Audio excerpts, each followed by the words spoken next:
Real estate ബ്രോക്കർക്കൊപ്പം reels, പോലീസുകാർക്ക് suspension. Real estate ബ്രോക്കർക്കൊപ്പം ഇൻസ്റ്റഗ്രാം റീൽസ് ചിത്രീകരിച്ച് പോലീസുകാർ. നിയമം പാലിക്കേണ്ടവർ ഇത്തരം പ്രവൃത്തികൾ ചെയ്യുന്നതിൽ വിമർശനമുയർന്നതോടെ 2 പോലീസുകാരെയും സസ്പെൻഡ് ചെയ്തു.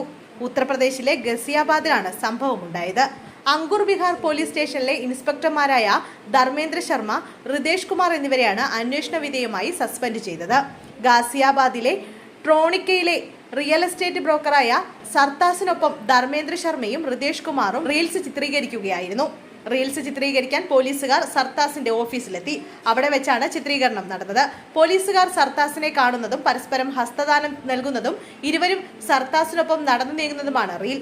സംഭവം അറിഞ്ഞ ഉടനടി നടപടി സ്വീകരിച്ചുവെന്നും ഭാരതീയ ന്യായ സംഹിതയിലെ വകുപ്പ് 351 പ്രകാരം കേസെടുത്ത പോലീസ് സർത്താസിനെ അറസ്റ്റ് ചെയ്തുവെന്നും ഗാസിയാബാദ് റൂറൽ DCP വിവേക് ചന്ദ് യാദവ് പറഞ്ഞു.